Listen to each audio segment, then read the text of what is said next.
Hi, everybody. This is Tom Broussard. It is about halfway through Aphasia month. And this time I'm going to talk about habits. Continues to get very interesting to me as a person with stroke and aphasia, trying to explain to the speech therapy world about how it works with us on the inside of us. So many people just don't understand, or I'm trying to make it understood by others that can hear what I have to say about how habit, as an example, this article is an example of how we get better. At the very beginning of my therapy, I really didn't know much at all. That's pretty much the way things work.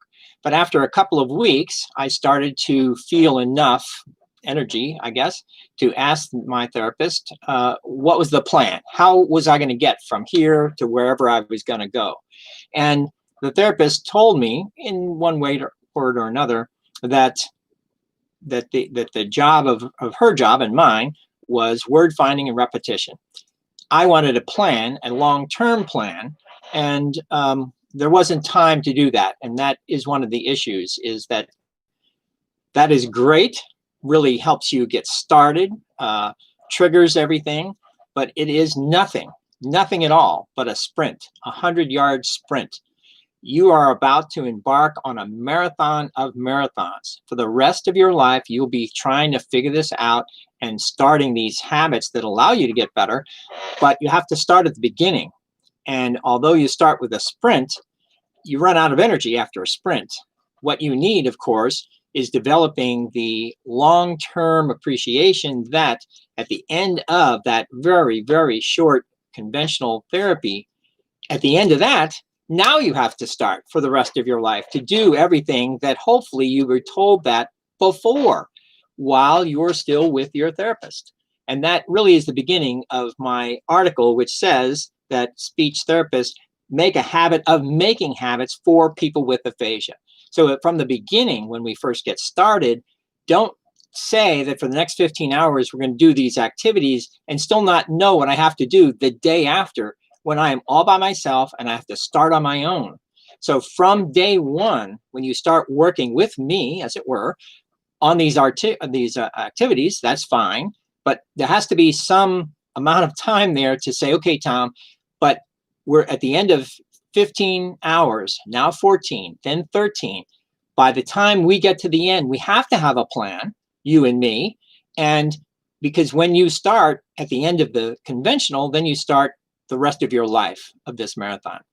And there wasn't time for that, even to have that explanation. There was not time. So in my case, and I'm very lucky that my previous life and my habits kicked in and I started doing what I used to do with no idea that what I was doing turned out to be highly therapeutic. So what others otherwise need to do now is to either develop new habits while you're still with your therapist, or actually be told, oh, you can do better if you think about what you used to do, how did you get to be who you are today, and then use those habits to help you move forward. And this 15 hours of therapy is really nothing more than giving you some of the rules, some of the ideas that you have to work on, but it's really continues to be all up to you. I've said that before. I had 30 sessions, 30 minutes each. That's 15 hours. It takes thousands of hours to get better. People have always asked me, what were the stages? And I say, well, 11 months, then 2 years, then 2 years. So almost 5 years. Sum that out, 2,000 hours a year, that's 5 years. Okay, 10,000 hours to get ready for me to be able to then speak like this, getting better. Writing my books took 5 years to write that book, the one you see behind me. 5 more years since then to write my 4th book. It takes time. And the only thing I would say that really the only thing the therapist can really do is trigger and prime us to be ready to start a marathon. And you use different food, you use different activities to start a marathon than you do with a sprint. And the sprints are useful. But even then, to tell the sprint person that you now have to be ready what's going to come next. And that takes you a much, much longer time to work on. Given the energy that goes into how it gets better, think about what happens with your stroke. You lost millions of cells, billions of synapses, and hundreds of miles of fiber from a stroke. Gone. It's never going to come back. If I was 59, so it took me 59 years to develop those millions and billions of items, neuro items, gone. Now, how long is it going to take to rebuild the exact same, not really exact, but to develop the additional, what are called dendrites and synapses and the fiber? When we're mentioning that, hundreds, if not millions or billions of items, how long will it take? It'll take a long time, number one. It'll take a long time based on a day-to-day repetitive activity for the rest of your life. And if you don't do that, you won't get as well as you need to get based on those activities. So that's how it works. And to develop that, you have to actually either have the habits that did it before, or be told by your therapist to say, at the end of this, when we're done here, you have to do this.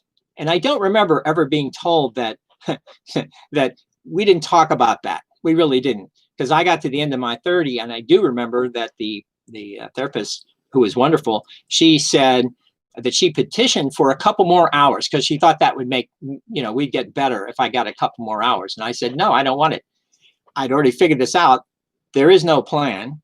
I didn't even know the plan I was doing was my own plan, and I had no idea that that plan was what I needed.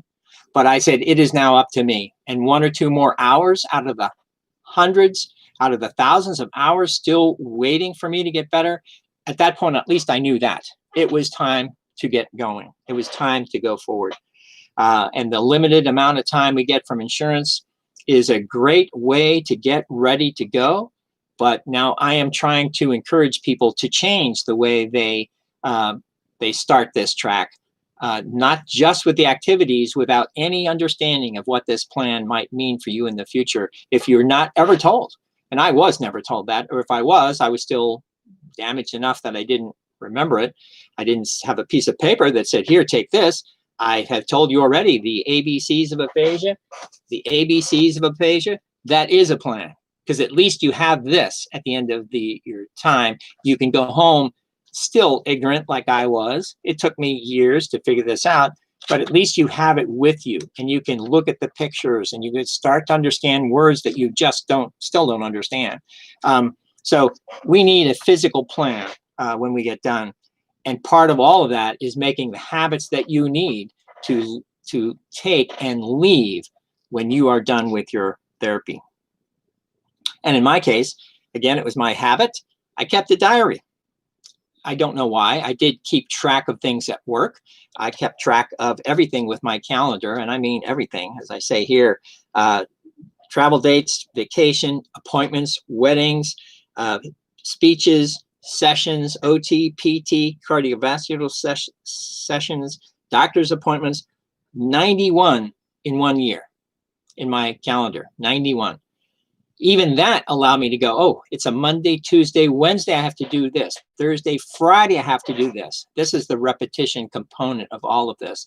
And levered in there are the activities with the doctors, as well as my walking. I did 15 miles today, went to these places, and kept what turned out to be a 500-page diary with 200 pages that don't make any sense. It doesn't matter, because I was doing it was the most important thing. And of course, those first 200 pages were mostly graphs and charts and metaphorical drawings that do make a lot of sense, but you look at those words, they don't make any sense.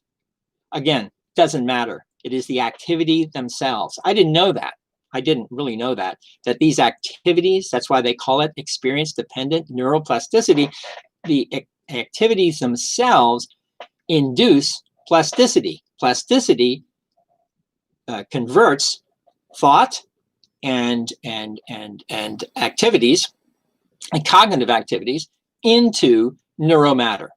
It's just like photosynthesis. It converts light into sugars.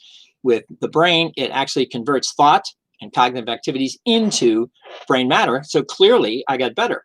And if you look at these charts and things, you can see that I went from 1 to 2 to 3 to 4 to a lot, all because of the way plasticity works. And it wasn't just the one modality, because I happened to write a diary. I had 202 voice recordings over 2 years.